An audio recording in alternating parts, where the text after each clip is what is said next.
thing that I would try to advise, just because it will never sit well with you if it really does go against your values, but it might be what's available at the moment. And all I could really kind of recommend to anybody going through that is get in and get out. So get in, try to gain the experience that you need to just have in your portfolio, resume, whatever it may be. Honestly, I think transparency is what's key in what follows after that big company. I don't think it would leave a stain at all as long as you addressed it. Also, AI is not UX, right? Like I have seen it, especially being like a design content creator, and wanting to educate people about UX. All of UX isn't just AI, and like looking across social media, you could really get that perception.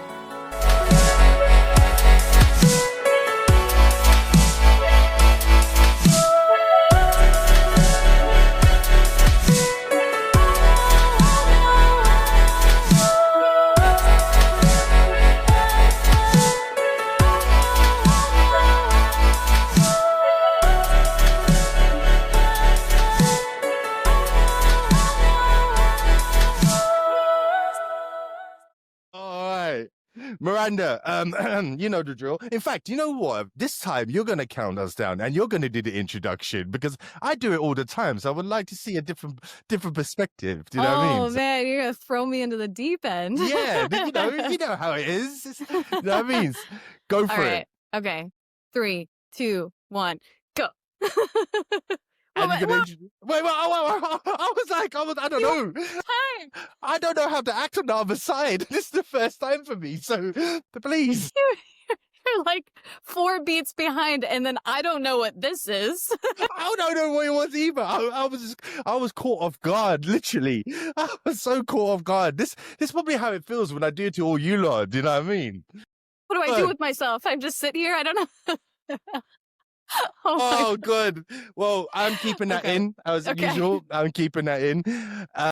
Welcome everyone to another Modus Operandi podcast with Miranda Slayter. We just had a lot of fun there with some weird introductions, but yeah, you're going to see them in the final edit. So welcome, Miranda.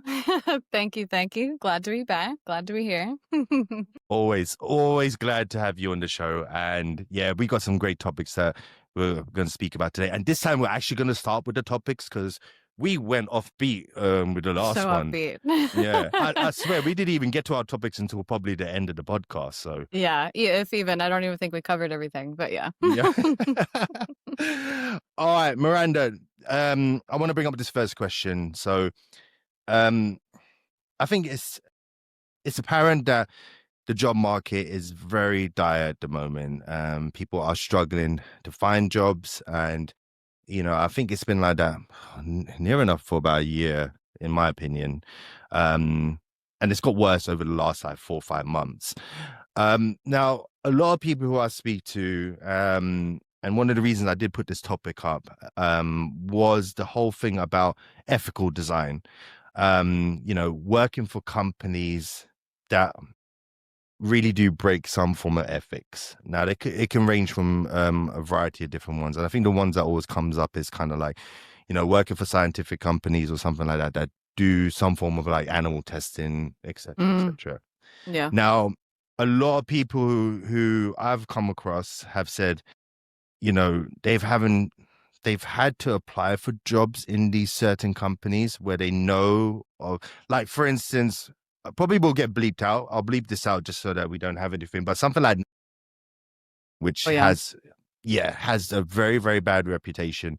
But they're finding that they have to apply for jobs down there due to the fact that, the job market in other tech companies are bad. Now, what's your thoughts on this?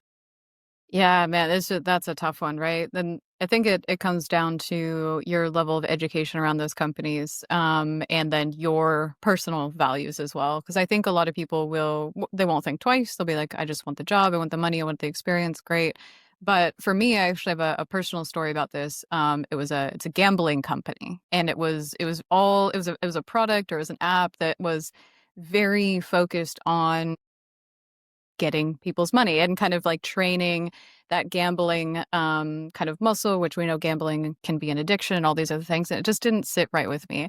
But the ability to sit there and say that's not for me is a very privileged Mhm. point of view, especially now.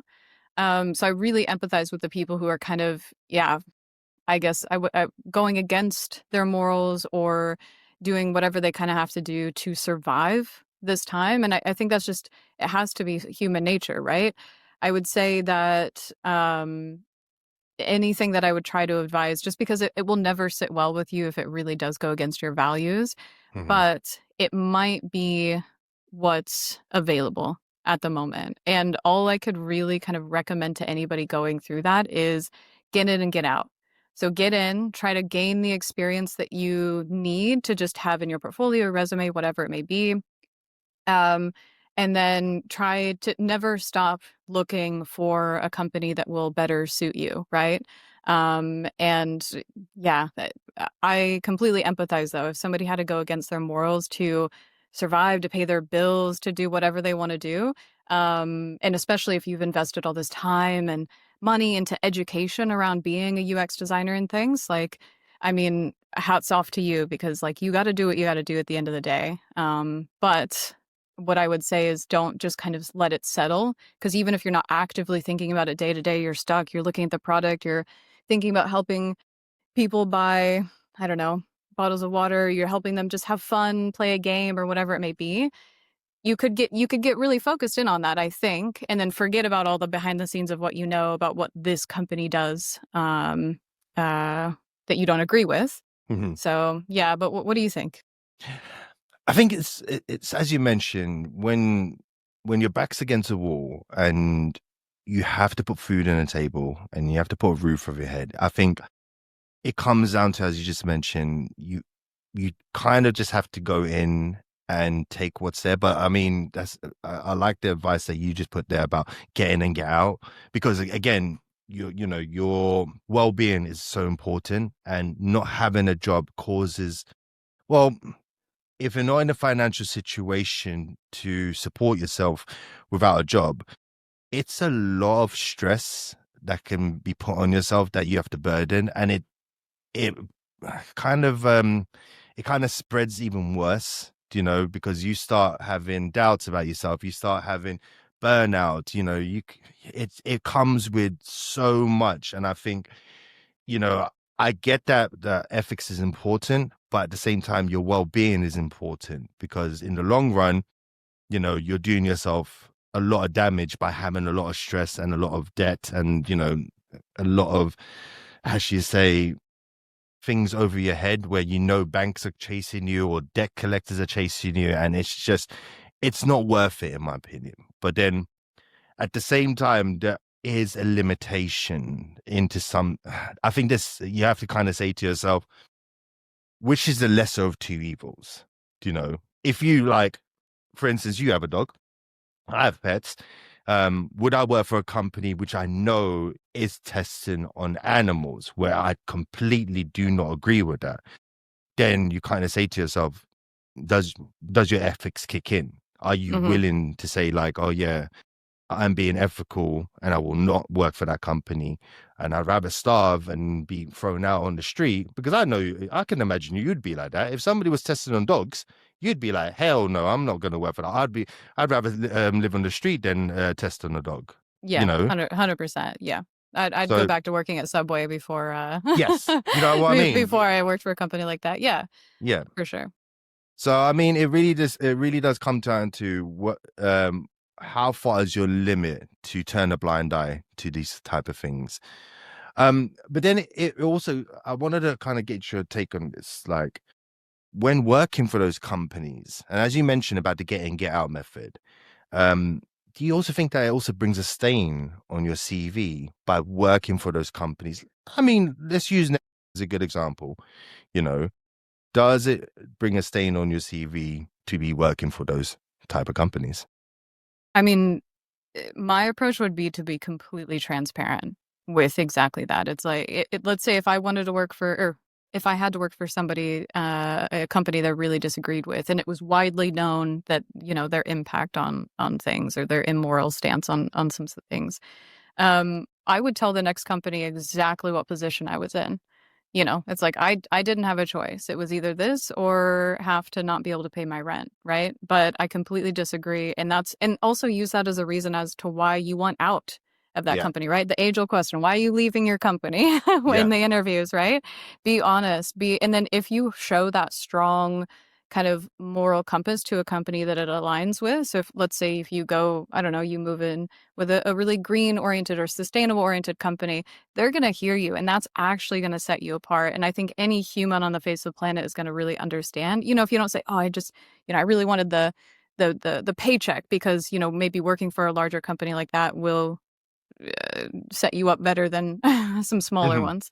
Yeah. But yeah, honestly, I think transparency is what's key in what follows after that big company. I don't think it would leave a stain at all as long as you addressed it. You didn't leave it open for interpretation by a company.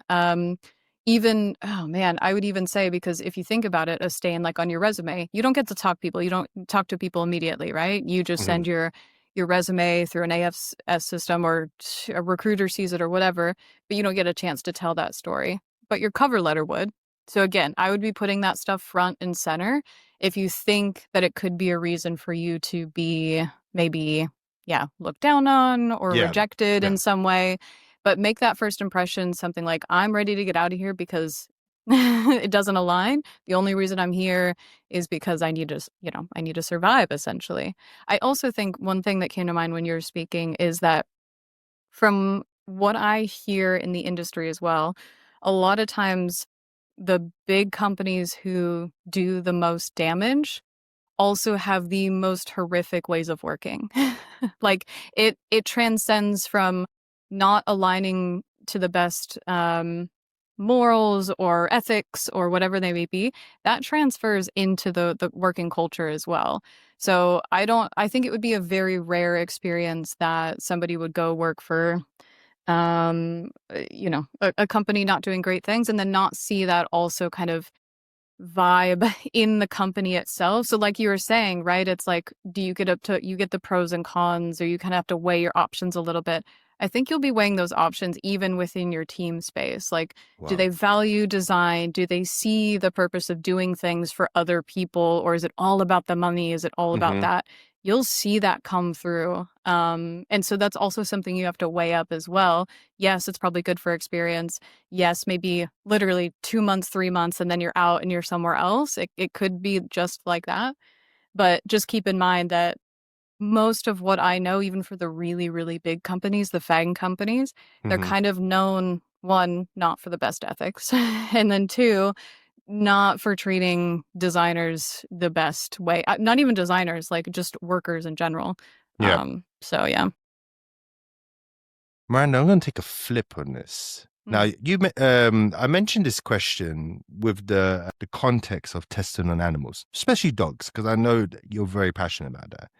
But why is it that the thought of testing an animal does not have the same effect about data breaching of personal data?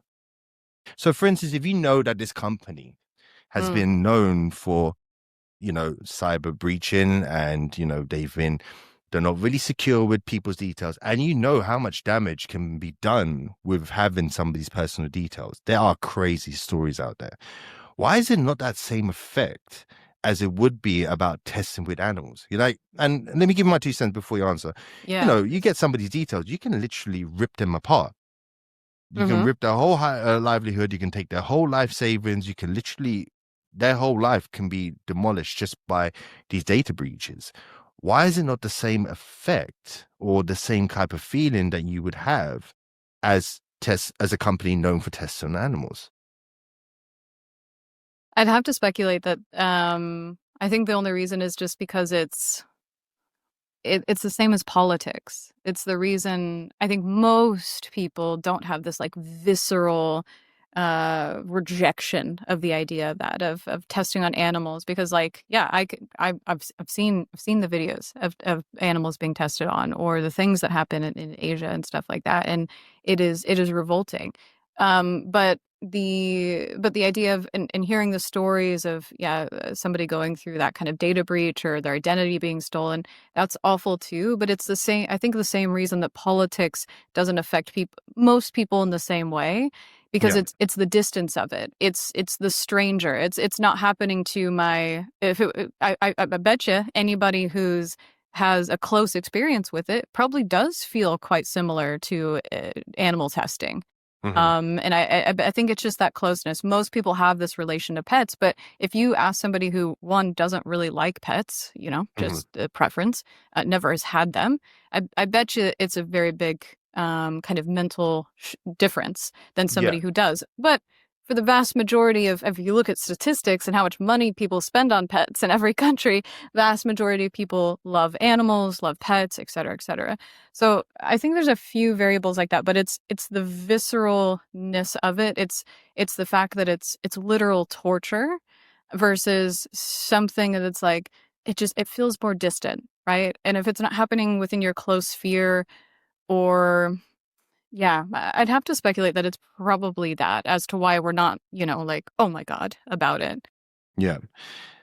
I mean, the reason why I asked you that question, and obviously, everyone's seen over the last couple of weeks and before, well, we don't actually know the date of the release of this podcast, but Design Ops Align has now moved into a new company called Align Consulting. And one of the key things that we're trying to help companies with is the fact of AI data breaching.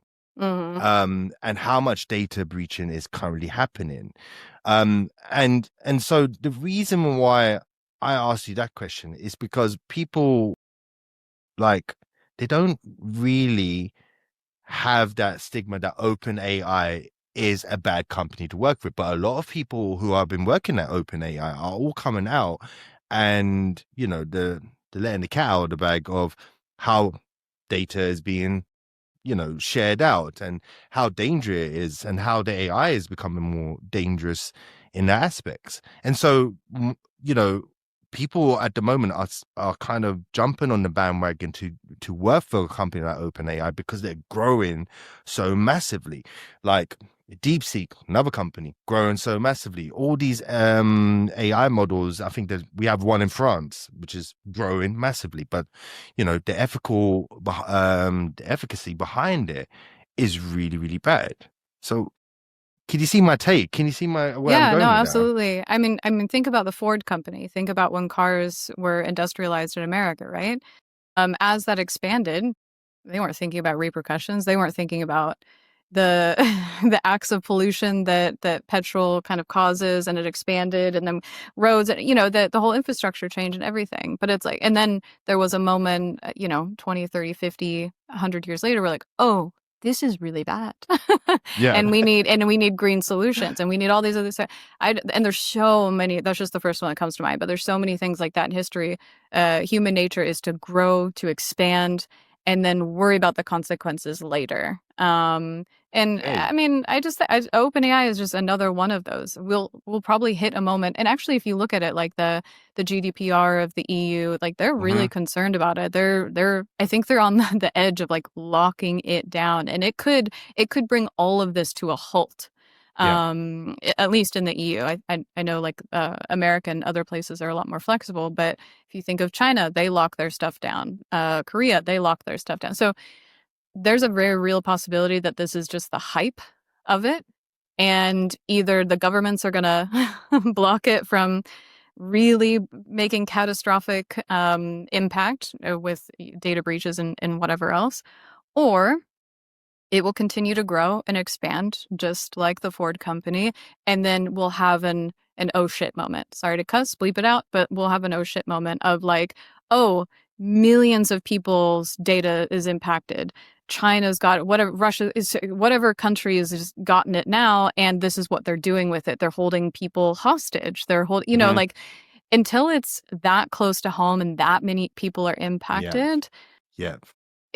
we're narrow. We're looking at like how cool it is and what it's doing and the Yeah. growth and opportunity and da da da. But it's like, but what direction's it going to go? Yeah. Or maybe OpenAI kind of gets their stuff together and is like, oh, this is really bad. But Let's see. Is that ever happened in history? Very rarely.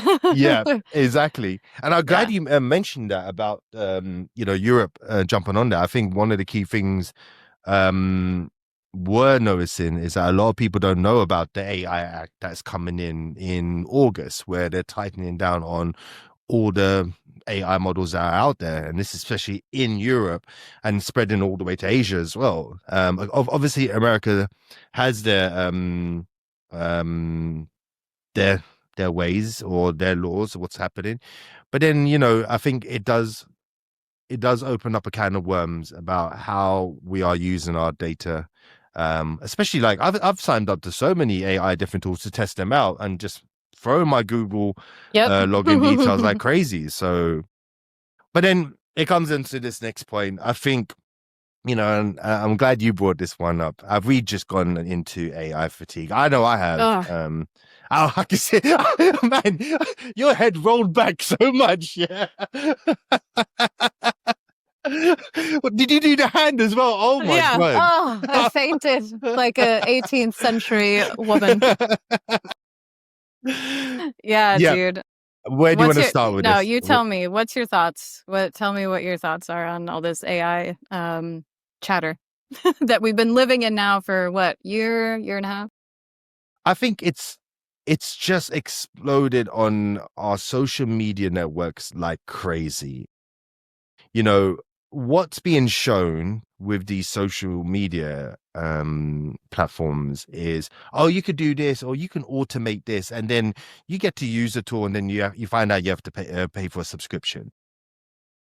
You're getting, I don't know, they're showing you just that 10% aspect, and the 90% of like how you build your automations are not being shown. So when you really jump into what these social media people are kind of showing, it's really just a lie, in my opinion. And yes, there are some great tools out there, don't get me wrong, but I think we're far from that point of everything being AI automated, agents being doing your marketing, where they're going to be doing your sales team, and you could build like a $10 million company with just 2 people and 100 agents. And this is what I see all the time. And I think it's just I think it's gone to a point where the messaging is saturated, in my opinion.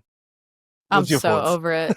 I'm so because wait, hold on. I think because we see the same media channels, we're on the same media channels. So I think so too. Like, say, in the same circles and stuff. I agree. Like, social media is so oversaturated with it, and it's just like, I'm like, when is this hype gonna end? When like AR and VR came out, Google comes out with glasses and stuff, and it's like it's everywhere for always.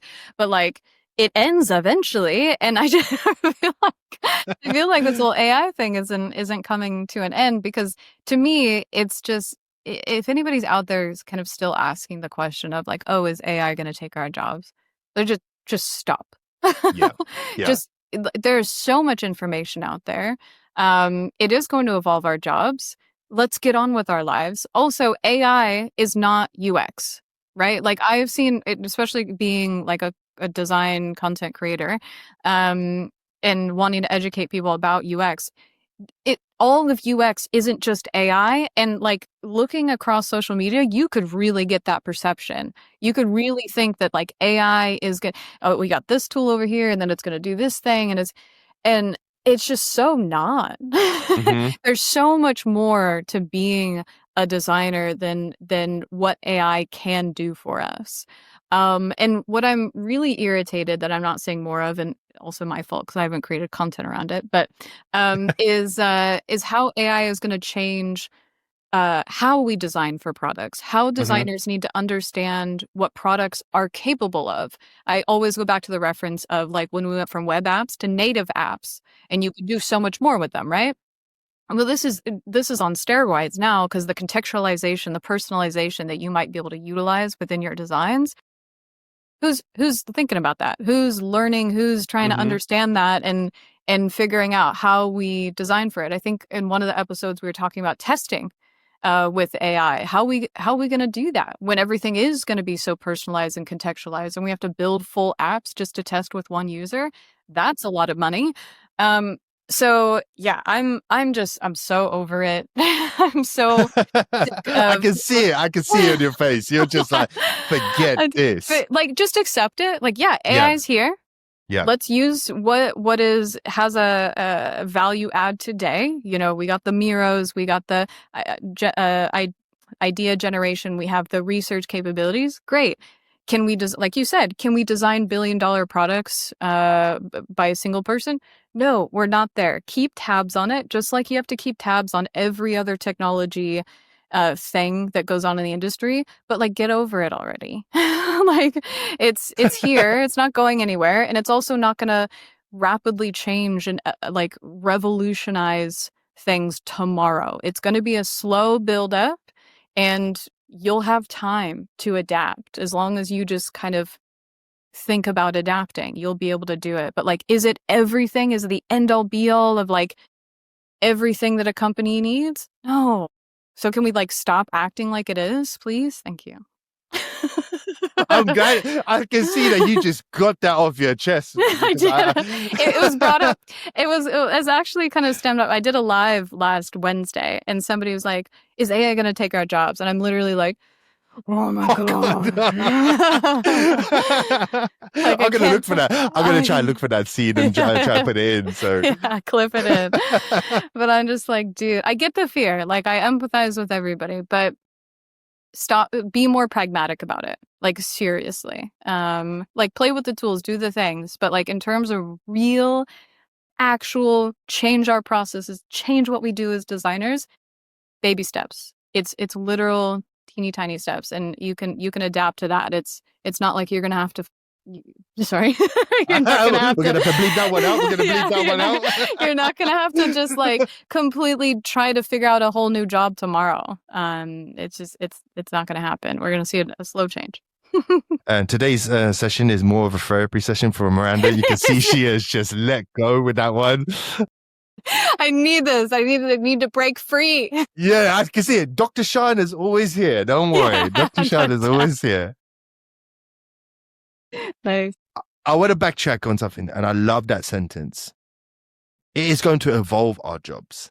I love that you mentioned that, because we're not going to lose our jobs. I think we are going to have to evolve in the fact of it's going to cut down a lot of the brunt work. It's going to cut down a lot of what we used to do manually. But that creative thinking and, you know, to really check everything and, how should you say, you know, there's a word for it of don't take things for face value, you know, be critical in it, what it produces. And I think that's my fear of what we're going to lose. I'm not really worried about losing jobs. I'm like you. I think it's going to evolve our jobs, but we're going to get more lazy in the sense that we're going to take everything for face value and not be critical in what it produces. It's just like, okay, it's done. Here we go. Ship it out. Because, and you know, I'll give my 2 cents. I think we're going to have faster delivery dates. We're not going to wait. I don't know how they do it, and I'll bleep this out. I don't know how they do it, but do you have like 3-month release cycles, like a PI release cycle, or do you have like a CI/CD where it's continuous deployment, continuous rapid prototyping? I think we have different release cycles for our apps. Okay. I think it's typically quarter basis, but we do such high experimentation. Typically, there's a continuous life cycle. Unless there's a larger update, then it works within that like 3 months. But for our web, thousands of experiments running all the time, right? So okay. So yeah. So a lot of companies do have that, still working that PI release, you know, every quarter. And what I think is gonna happen is a lot of companies are gonna try to get their features quicker to market, and they're going to utilize these tools within development, within design, within product. And I'm hearing a lot on the product side. We could bring that in for another podcast. I would love to get your take on that, about how AI is going to change the landscape for product. But my personal belief is that we will kind of like, we won't be critical in what the AI produces, and we'll just quickly push to market. What's your thoughts? Yeah, I mean, I absolutely agree. And I guess, yeah, even you saying that breeds a new fear of I can sit here and easily say I'm cool with it. Like AI can produce, I'll be critical. That's because I have years and years and years of experience. I know Hmm. what good looks like. My critical thinking muscle is as big as it can get. Yeah. But that's not going to be the case for new designers Yep. on on the market basically because you won't have that experience. But that is why you're going to have to be very good at challenging AI back, right? You can do that. If you sit with ChatGPT, it's like, tell me why this is wrong. You've given me an answer, but tell me where the gaps are. Tell me, you know what I mean? So it doesn't necessarily have to be you are the Dominican over what good looks like, but you very well better know what questions to ask and how to look Yes. for the flaws in it if you can't be that Dominican over what good looks like, right? Yeah. So I think that's maybe the muscle that needs to evaluate or sorry, grow and evolve because yeah, what are you left with? You can't really base it off experience. Everything you're working with is produced automatically.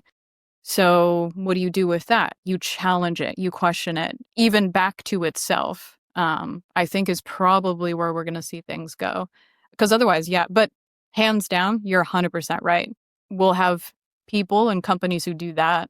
And then we'll have people and companies who are just like, this looks good. Yeah. AI is very smart. And we'll just go with this. We'll build it. Or it'll build itself. And that's a very scary and dangerous route.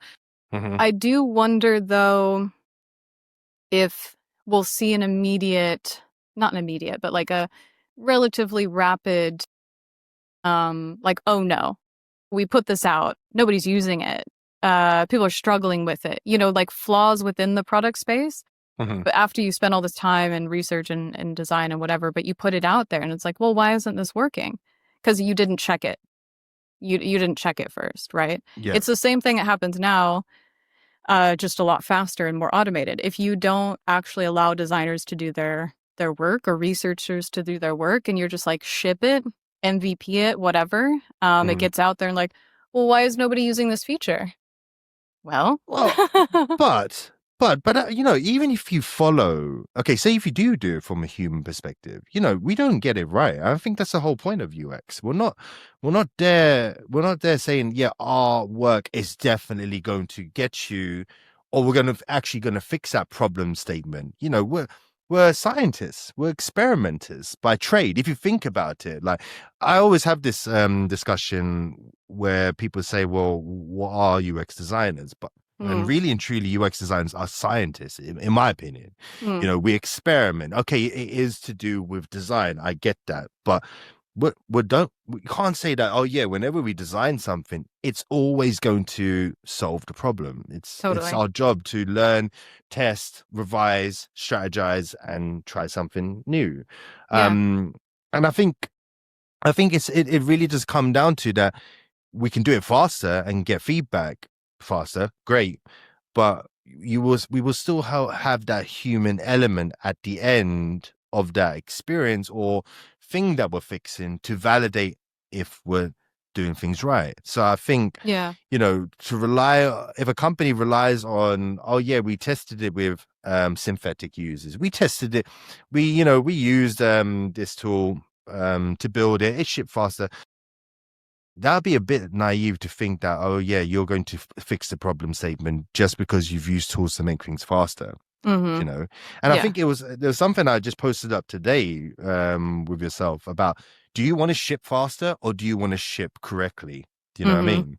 That You quality. know, Yeah. yeah, quality. And it still comes down to the fact that even if you were to ship faster and use these tools, you're still going to end up in the same spot as you would if you did it slowly, you know. Yeah. And I mean exactly what you're saying is I think why even in the new age of AI and going faster and maybe doing less hands on stuff, it's so paramount that designers know what questions to ask, right? Yes. We've always been that. We've always been the challengers. We've always been the whatever. But even more so, more importantly, so we don't end up in the world like you're saying, where we just like, that looks good, let's ship it. Mm-hmm. It's like, no, let's ask the right questions and know how to challenge it back and critically think through the solution. So even if you aren't touching the kind of experience necessarily, you do know and have the skill set to challenge it appropriately so that the outcome is quality, whether it's fast or not, but it's still quality.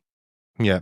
And I don't want to stay on AI, but it does tie into this next topic. Do you think, with the job market that's out there right now, in order to stand out from, and so I'm sorry to use this terminology, Miranda, you can slap me on this one if need be, but to separate the wheat from the chaff, do you think right now, have you ever heard that statement? I think so, in like the 1540s, but yeah. Yeah, but just to separate the best from the from the weak, or how should you put it, the strongest. Yeah. I like your weak. statement. I liked how you put that in the last podcast we did together about the strongest will survive. I love that. Yeah. But in order to stand out in today's market, with so many people available in the market, do you think having AI and the ability, as you just mentioned, to question the AI is going to make you stand out from the rest of the crowd?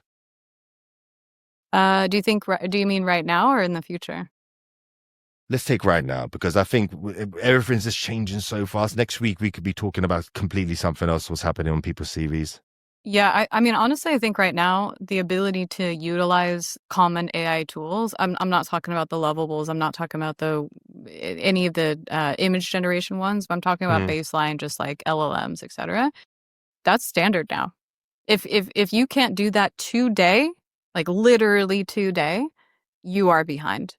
Like unquestionably, whether a company is actively looking for it or not. I mean, and there's always a spectrum of design, right? You have the trend and tech leaders that will be rapidly kind of evolving and adapting to these tools, and then you'll have things like banks and governments and all those things. They're probably going to take another 5-10 years to even, I don't know, look at an LLM, but that's cool and that's chill.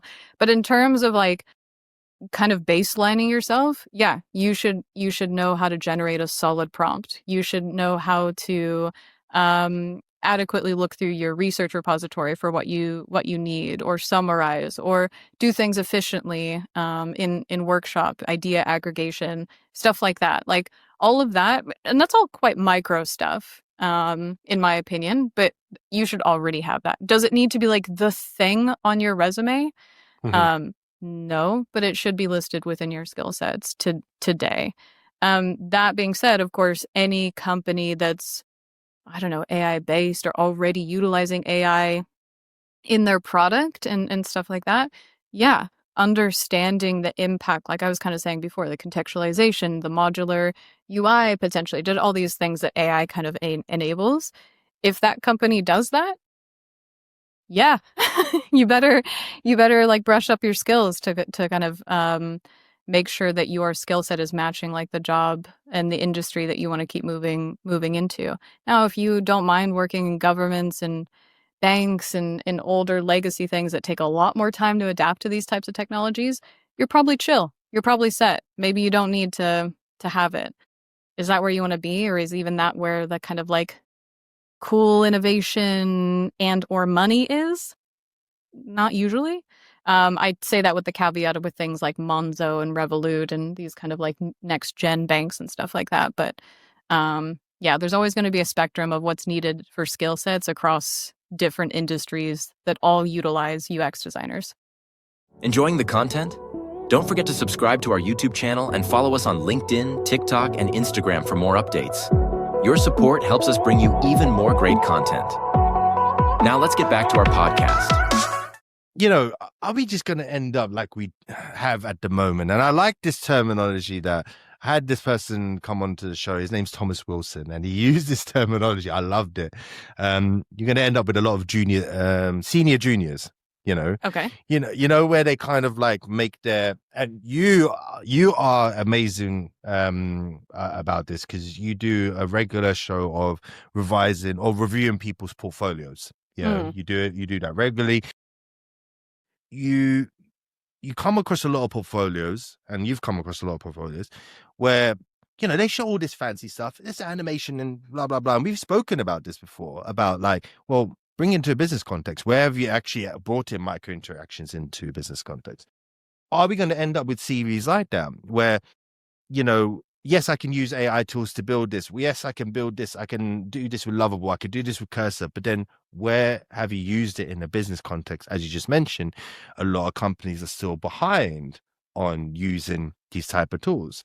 And so are we just going to have an influx of market of like pretty stuff, but no actual, how should you say, grounding? Concrete grounding or evidence to say, yes, I have brought that into a company and we use that. It's all just theory and just pretty much bullshit. Do you know what I mean?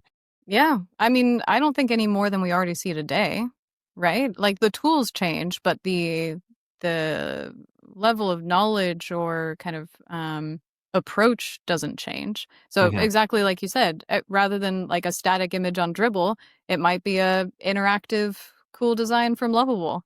But it's like, okay, but what metrics is it changing? What research did you have? What insights? Like all that thinking that's not going to be plopped into the hands of designers. You still have to implement that thinking into your approach, regardless of the tools that you have at hand.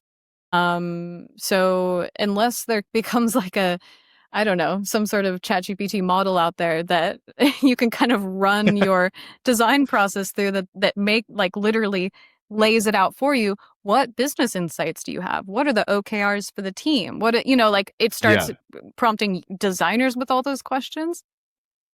Then it's still on researchers, UXers in general, to make sure that that's a part of their process, which, like we've seen today, there's a huge portion of the market, of the industry, of designers who don't think that way. It is just pretty pictures. It is just kind of fancy stuff, and it's not grounded in what impact, right? It's all about the impact and the insights that you utilize.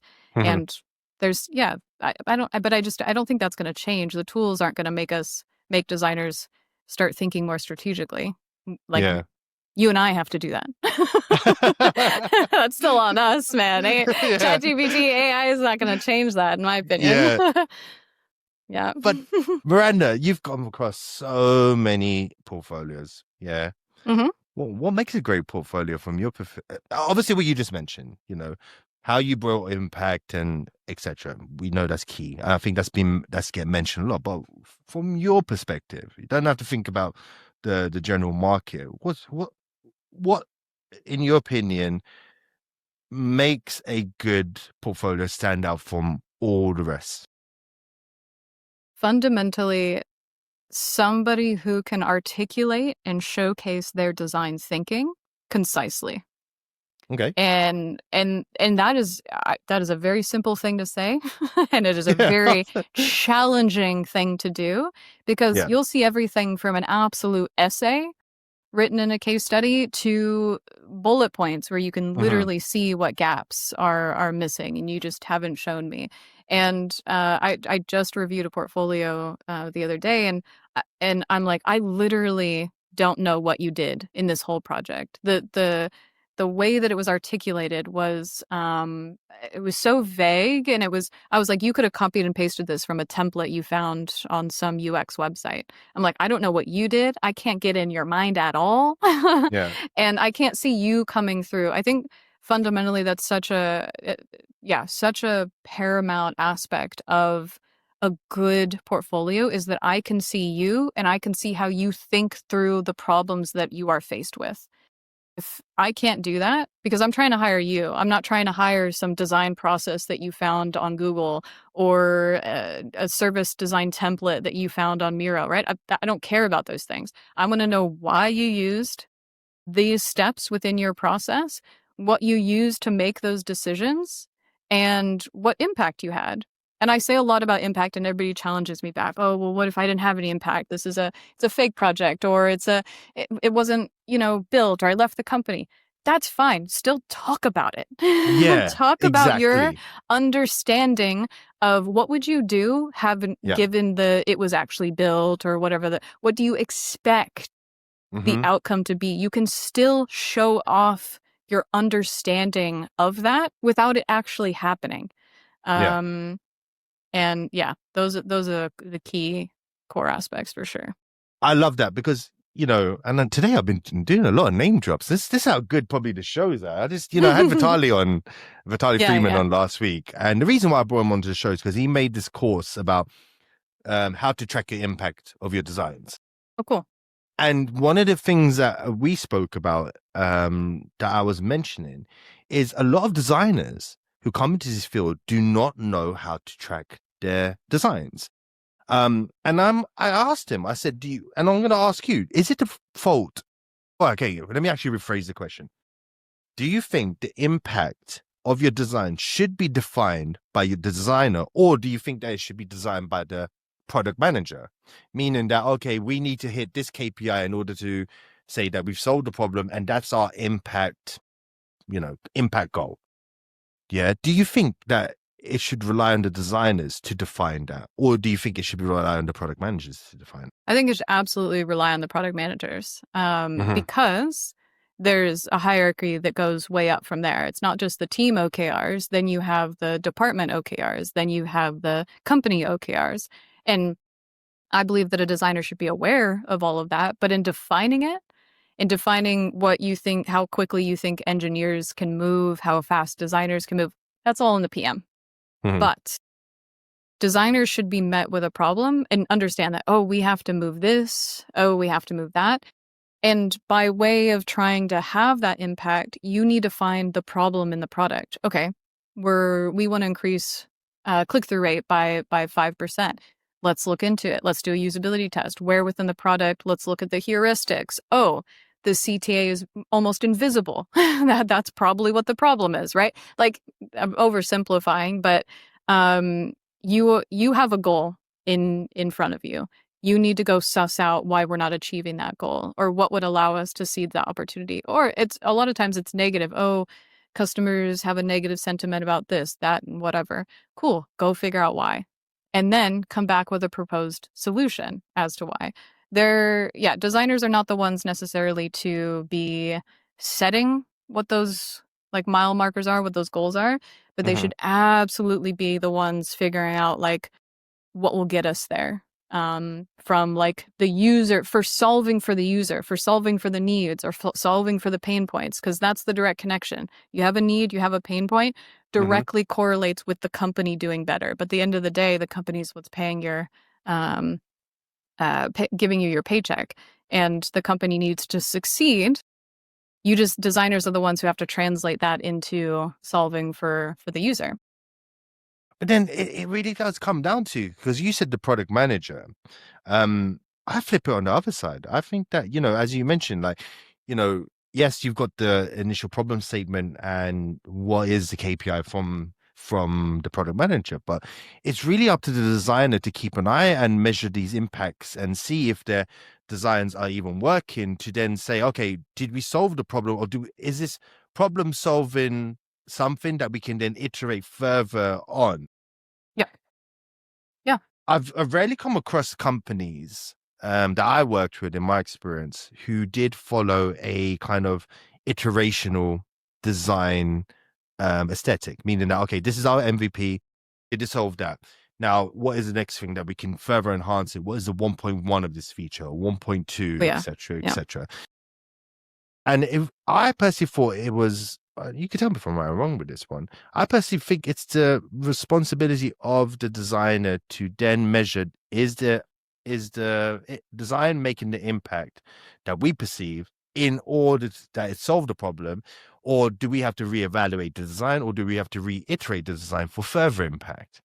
100% agree. If I was alluding to the designer thinks about the goal and then like lets it go into the hands of the developers and never thinks about it again, I apologize, because that's not what I intended at all. Yeah, that is, 100%. If you are any quality designer, you want to know if your design actually did what you set out for it to do. 1,000,000,000%. Now, do you set up the experiments? Do you do you kind of work through all that process to figure all that out? No, that's on the engineers, and then maybe it's on the PMs to kind of help you track. But yeah, you better be sat right next to them to did it work? Like is it doing the thing we wanted it to do? Because also you're not doing that in isolation. You didn't set out to just put this kind of UX together. Like you got feedback from again, if you're a good designer, you got feedback from your team, including your PM and engineers. It was a collaborative effort. So you should be putting that forward all collectively hoping that it's solving or doing the thing you wanted it to do. So you should be sat right there with popcorn and everybody's just waiting to see the numbers roll in, right? But additionally, you or your researcher should understand, and again, if you have the setup, because not every company does, but if you have the luxury of kind of doing more qualitative or quantitative testing before it goes live, before we're talking about A/B experiments and all those other things, but if you can then translate, let's say, time on task to conversion, or whatever other UX metrics, SUS metrics to reduction of customer CS contact rate. Yeah. Right? Yeah. Like that, again, really quality, more senior designers should be able to do that, is translate UX metrics into business metrics so that you can take your design solutions to a smaller subset before it's live and give everybody confidence in a lighter touch way that when it goes live in the product, it will solve for that problem before it's just kind of dropped into the space. But yeah, absolutely. You should be thinking about all of those things, especially if you have the luxury of testing some of those things up front. Well, no, it comes into that whole aspect, that ability of understanding impact and, what you're tracking in your design is one of the most powerful soft skills that designers should have. And, it's one of the key things that does show your value within side businesses. Why is there not more attention in this during the portfolio? Like the ability, because we always look at the first aesthetic things of portfolios. How great was the design? Okay, did you use this methodology? How did you use this methodology, etc., etc.? But a lot of what I don't see in portfolios is how did they utilize that to influence and show their power within businesses? Why is that not being so talked about in social media or generally in LinkedIn? The power of impact is really what shows your value in the company. Now, what's your thoughts on that? Well, before I answer that, I want to ask you something. Where did what? Oh, here we go. Ready? Yeah, I'm ready. I'm getting used to this. I've had a bit of practice to be on the other side. Should be smooth as butter by now. Yeah, here we go. Yeah. Where did you learn to articulate your design decisions? Where did you learn the right way to defend and showcase your design rationale? I think I learned it when I jumped into a lead position. It was at that point where I think, when I was in lead and so many different ideas were getting thrown about and we were only utilized as a tool within the company and not as a strategic partner. And that was when I kind of said, things need to change. And so my ability to articulate, or how should I say, I was lucky to have the infrastructure to get data to see if designs were working. So, and I know a lot of people don't have that luxury. I get that. Yeah. I was just in the space of, okay, we were able to track, they were tracking codes. We could see behavior aspects on the feature. So we had like Hotjar and we could see like screen recordings. And so that is when I learned how to take data and present it to people on that imaginary top table to show that, hey, this feature didn't work. And if we had gone down this route of testing it before, going to production, we would have saved ourselves a lot of money. And I think that is when I learned how to articulate to businesses the value or the impact of design. Does that kind of answer your question? Yeah, definitely. So that's talking about kind of like what your design resulted in. But Yeah. what about that early stage of you're presenting that design solution forward that you created? Mm-hmm. When do you feel like you hit that point, and where did you learn it? Utilize those insights to articulate and defend your design with insights or business rationale or anything like that. Like that first kind of solution. I think it took a while before I was able to defend it because, as mentioned, I had to build trust, I had to build respect, I had to build that how should you say that political collateral. Mm. So when you had that political collateral behind you, and it was like, okay, me as my as a lead designer, I was trusted. I had that kind of political capital which I could utilize with different product managers because I did know what I was talking about, and I was, presenting ideas that didn't work, or we showed kind of like research studies and stuff like that from discovery meetings or popcorn nights.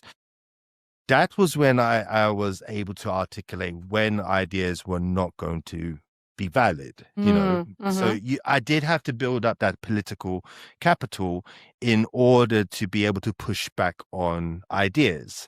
And again, it came from trust. It came from education or educating people about the value of design and about testing. And yeah, I think that political capital is it was key in helping me push back because, and I'll give her credit for this. And I love how she put that. Laura Baker gave me this quote: "When you start to bring change, you're like you're trying to change things in a company, and all the antibodies of a company will start to jump on you to push you out. They look at you as like a cancer, and it's Okay. like all these antibodies will come in and try, no, and will push you out because this is the way we've worked and stuff like that. And when you've had that kind of political capital behind you and the backing, that's when you have the ability to kind of push back. Now, yes, sometimes in my career, to get to that stage, there was a lot of pain in the sense of, oh, why are we doing this idea? I don't agree on this idea. We're wasting money. And it's kind of like watching a baby, like having to kind of fall kind of thing. You kind of say, oh, they have to learn and stuff like that.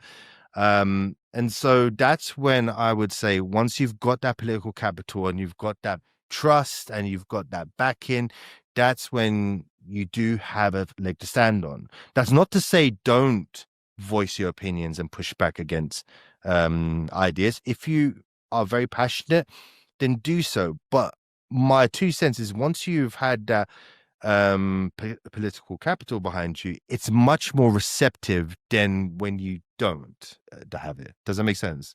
Yeah, totally. So would you say up through to being a lead, what was your experience like? Like you were saying, you're kind of like watching the baby fall, or Yeah, you had to take on a lot of ideas that you really didn't want to yeah. necessarily I'll be implement honest into your solutions. Yeah.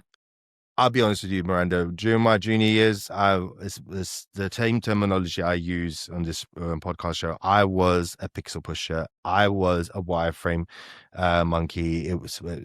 I'm not gonna lie. That's how I started my career. I'm not. I won't sugarcoat it. I think most people do start off like that because you don't. You start off in your career knowing, okay, I know that skill, but then knowing how to communicate is a different thing. And so once I had learned the ability to kind of stand up and back my ideas with concrete data and concrete understanding, then it allowed me to kind of grow and understand that in order to push back on ideas, you can't just push back because of an opinion, because you might like the color red, I might not. But if you push it back with actual concrete data and you're able to change that, utilize concrete data as in like UX data into business data, that's when that really that shift in my mindset went. So it's learning to articulate that, okay, I might not like something, if I take away my opinion and actually bring a valid reason why this is not going to work with data and with everything and translate into business context, that's when I learned how to kind of push back. Yeah, that's the true power, right? Yeah, Yeah, absolutely. that's where the true power is, isn't it? Yeah, yeah. But that's why I asked you as well, because I didn't learn it in my formal education. I had a full bachelor's degree in basically UX design, Wait, what did you and study? computer science. Oh, you know, computer science. But then you have, you the Bachelor of Arts, don't you have a BSc? No, I have a bachelor's in computer science. But the reality of the degree was half UX, so half art, basically, Uh-huh. because I did go to an art institute, and Oh, okay. then half of it was coding. So starting out as a developer because of my coding base, and then transitioning into design later. But at no point in that degree and many subsequent like little education things that I did afterwards, did I get like actively taught how important it was to be able to articulate your decisions. Because I think that it gives this kind of perception that you are the designer. People will then trust you as the designer and you will get to design things, and then that's the end of the story. You don't realize you're about to go into a room of sharks who are going to rip your ideas apart and have so many compounding opinions about what you did. You thought you were the professional and that everybody would listen to you. Mm-hmm. So not the case. However, where do designers practice that? Where? Oh, that's it. Like Really, I don't know of any education at the moment. I don't know every single boot camp or whatever that's out there. yes. But where do designers learn that other than That's literally it. on the ground in the moment? That is exactly it. You know, you hit the nail on the head. There's no boot camps or studies to actually there's one. Tell a lie, Cool. there's one. So I guess it came on the show, Joe Natoli. His academy is talking about how do you communicate in corporate, you know? Okay. But there should be more of that. There should be more of this, like, how do you deal with working in the business context to learn how to lead and push ideas and to articulate that? Do you know what I mean? Yes. How do you build a good workshop? Or how do you bring people together? It's an art. I'm not going to lie to you. That is an art. You know, when you get people in a workshop, you can't just say, hey, let's all come together and it's all What's no, it everyone's doesn't. ideas? Yeah, it's like, you know, good luck to that. There is an art and a really, really good way to do workshop. There's an art to presenting. There's an art. Mm-hmm. And I think that's what a lot of this design industry misses. The ability to teach people how do you work with all those sharks. Because I've seen a lot of these designers, they bring a lemon to a knife fight. It's like, what are you doing? Yeah. Do you know what I mean? And then It's like, it gets ripped to shreds. Yeah. it gets ripped to shreds. And you see, and then I think what you learn instantly as a junior designer is, one, that's a horrible experience. Yeah. But two, you didn't think through your design as well as you thought you did. I think that's the biggest thing. Like if you aren't just immediately, want to curl into a corner and cry, you're like, oh, actually, why were they able to challenge that so easily? Mm-hmm. Right? Yeah. Because if you did your job, they wouldn't. They wouldn't be able to challenge it easily. And you see that is the difference that you see from maybe somebody starting early in their career. It's like, nukes, missiles, bullets coming at you. And then but then you get somebody who's a little bit more lead, example that you were just saying, who comes in, anticipates those questions, uses that data and insights. And then also the feedback, the level of feedback, the level of critical thinking changes dramatically in the session because of how a designer can articulate that decision. I'm going to just slightly, because this is I think just such a make or break for designers, and especially will be even moving forward. I am working on something that's maybe not so much a course, but it is a design challenge that's probably going to last, I would say 10 weeks, 12 weeks, that allows designers to practice this muscle. Exactly this. That's along the lines of like the daily UI idea of that, just like, oh, think about an idea and turn around, but instead having research insights, business KPIs that you have to achieve with your design, and maybe even the voice of the user that you need to kind of incorporate. And we'll go through themes of whether it's an onboarding experience, you need to build an MVP, whatever. But it's not just going to be a UI. You have to explain why you've put that UI together. So I'm not going to tell the name right now because I'm going to do a whole thing. I'm going to launch it and everything. But like, I'm gonna, Oh, good. yeah, but I've wanted to, I'm really, really excited about this idea because like I see so much out there that allows designers to practice their visual skills, but not their critical thinking through the lens of business impact, which is everything we've been talking about. But I think what I'm putting together is going to allow designers to do exactly that. And I'm pumped about it. So, Wow. yeah. I am looking so forward to when you release that. Please, anyone, drop your comments down below if you want to know about this. We didn't do any. I know we haven't. We've been lost in the conversation. Yeah, we just been proper into this conversation. Ladies and gentlemen, if you had anything that resonated with you today, please drop your comments down below. And if you want to know more about what Miranda's cooking up, because I am definitely interested in what she's putting together, please drop your comments below. We'll respond to them.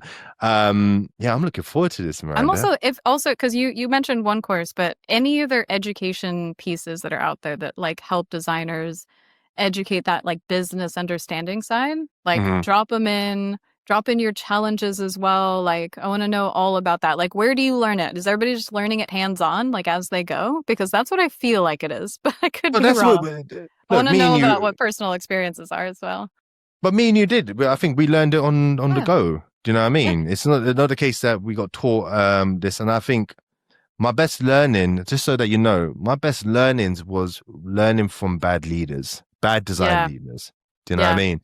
I look shipwrecks. It literally was like, I'll be honest with you, and I'm not gaslighting anyone, but I have seen the reason. Okay, how can I put this in a better way? In a political way. No, how can I put this in a really good way? Okay. I think the reputation and please don't look at my CV where let me put this in a better way so I don't have a court case against me. I think bad leaders put the reputation of design down in businesses.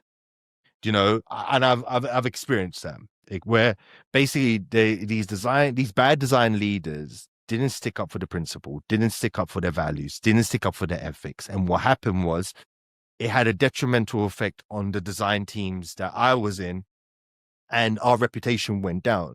And you need strong leaders. You need people who stand up. You need people who take the punches. You need people who stick to their guns and say, you lot are doing something wrong, and stick up for the team and have that strong ability to represent a whole department, which then brings our kind of reputation up within certain levels of the business. And that's what I learned. I learned from those bad people to become where I am now. So yeah, I mean, same as well. I think personal experience and being like, wow, I never want to be like that, and I never want to do that.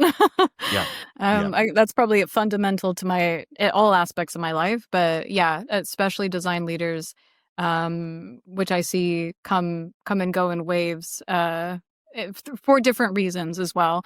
But we were talking about this on the second to last podcast, right? About holding your design leadership accountable. Right. Yeah. And I just, as a personal experience, I had a design leader come to me for just like a little consultation. And they were talking about, we want our designers to be more product centric, and we want them to be influencing the backlogs, and, you know, basically kind of establish a seat at the table in there. Okay, hang on just a second. Yeah, go for it. Otherwise, I'm just going to be speaking raspy the whole time. Do you want me to do a 5, 4, 3, 2, 1? Should I do a 5, 4, 3, 2, 1? All right. No, we'll just keep going. No, we'll keep going. We'll keep going. Just live with it. No cuts. Yeah, but they were kind of like, we really want to train up the team, and talking about all the organization. And literally the first thing I asked them was like, what are you doing? What are you doing as the design leader to enable that? Not just asking more stuff of your organization, your ICs. I'm like, what are you actively doing as the design representative? And I didn't love the answer, but No. I hope I got them thinking about it, because, and especially the transparency as well. I think there's like, I don't know, I get this sense that like design leaders, like, yeah, we know UX is, in most companies, I would say 90% of companies, undervalued, right? In comparison to product, engineering, the other disciplines. But like for some reason we don't want to say that. It's like if we speak it out loud, it becomes true kind of thing. It's like, no, we need to just be open and honest. And I think design leaders need to take on more of that as well. It's like, I'm trying to do this, but at the end of the day, I don't have the same weight as my product counterpart. But because of that lack of transparency, all I get a lot of the time is like, it seems like you're doing nothing. Are you trying and failing and not telling me? Because then it just seems like you're actively doing nothing as a design leader, and therefore I'm losing respect for you. You know, but I think it all boils down to that lack of transparency and just humility to be like, yeah, maybe we're undervalued. That's a problem. That's a challenge we can all face together. Let's rally around and figure out maybe how we could like tackle it together, rather than like all pretending it's not the reality. I don't know. It's a weird thing in UX. And within that kind of like scope of leadership, to all pretend that we're all equals when it's just it's not the case. No, if a design leader, and I'll put my 2 cents, now we're coming up to the last bit of the podcast, I think, if a design leader is not striving for that maturity of UX, you know, and I've rarely seen anyone say, oh yeah, we are level 5, you know, we're part of that, Totally. you know, round table. Our CDO is just as important as our CPO. If a design leader is not, doesn't have that in their roadmap of like, we're trying to improve the maturity, the education and stuff like that, you're not a design leader by trade. Totally, you know what I mean? right? Because yeah, what I keep seeing is this theme of like, oh, we're trying to get our individual ICs to do more, and like the teams, the dynamics, the ways of working. It's like, this is a systematic way of thinking, and it comes all the way from the top. Yes. You know, engineers, PMs, whatever, they don't have that. You want this IC with like 3 years of experience to change the ways of working with their team when they're working against like the system infrastructure of like, no, just absolutely not. Yeah, it's a weird thing. No, we'll bring it up for the next podcast. So yeah, sure. Sounds good. I hope you wrote something this time. So you know I'm going to drop the same question. Okay, so she didn't write anything down this. I'm so ill prepared. Yeah. Well, okay. I wrote the name of the guy down that you mentioned. That's all I wrote. What guy? For the Joe. Oh, Joe Natoli. Yeah. Oh, yeah. See, I didn't. Joe Natoli. Yeah. Oh, yeah. Okay. So she wrote something down. Yeah, I take notes, but I don't prepare. Miranda, what is in line for you this month, and what is happening in your life? Man, just living life. Summer's coming up. No, yeah. No, for me, it's all about that design challenge. Like I'm going to buckle down. I'm going to put that together. Just before this call, I was working on the week 2 challenge. And I'm honestly, I'm super stoked how it's coming together. And I'm hoping, my goal is to collaborate with other design leaders, design content creators. And there's going to be some very cool stuff coming out of that. And I hope it is what I want it to be, but that's where I'm putting all my energy for the next few months. Nice. And I heard your headline in a conference called Value UX. So, oh my God, that's in September. Hey, that's around the corner. That is literally around the corner. So just so everyone knows, summer's gonna be gone. Yeah. But before you know it, I'm gonna watch what happens the month before the conference. So I'll be like, I'm not ready. What was I talking about again? No, yeah. I'm super excited. Yeah, the launch this weekend that you had for Value UX, super cool. Love the 90s vibe. Love the USP. So yeah, what's the next steps? What can we expect to like happen? So you're flicking it on me now, huh? I am. Okay. I am. Over the next weeks, we're going to be announcing the speakers. So far, there's 24 speakers. Quite the lineup. there. So, but the main headline. So, I heard Miranda's being the main headliner. So, we're gonna. Drop your thoughts on what I should talk about in the comments. Oh, you would love that. Because what we weren't recording is me not knowing what to talk about for this conference. Yeah. So, if you have any ideas of what you want Miranda to speak about, please let us know. We would love to hear. Hear what your thoughts are on what is important. And Miranda has loads of topics to speak about. I think the problem is I have too many. I have too many, so I need to whittle it down. Yes, but yeah, we're gonna be announcing speakers over the coming weeks. We're also gonna be announcing the platform. I think the date's already been set, so everyone's kind of ready to go. I think everyone's kind of interested in seeing the platform. I know. Did you get the digital interior design going yet? Yeah, we're there. We're nearly there. Miranda, don't expose it now. We're gonna. I didn't say anything specific. Are the vibes set or what? Yeah, the vibes are set. We're all set, ready to go. We're just doing the little bit of design. I just know everyone knows I'm a terrible interior designer. I showed Miranda my designs and she laughed. I bet you she laughed when I sent the text message to her. So yeah. So yeah, it's going to be interesting, and I'm really looking forward to what you're putting together, Miranda. So really, again, if anything that you've heard today, especially about Miranda's course, especially about what we've been speaking about, please drop your comments down below. We would definitely love to hear. We want more engagement on our YouTube posts and our YouTube videos. I think we get the views, but we don't get enough comments. So please, we want to hear from you guys. Please, yeah. Miranda, always a pleasure speaking to you. And I look forward to our next podcast. Definitely. Can't wait.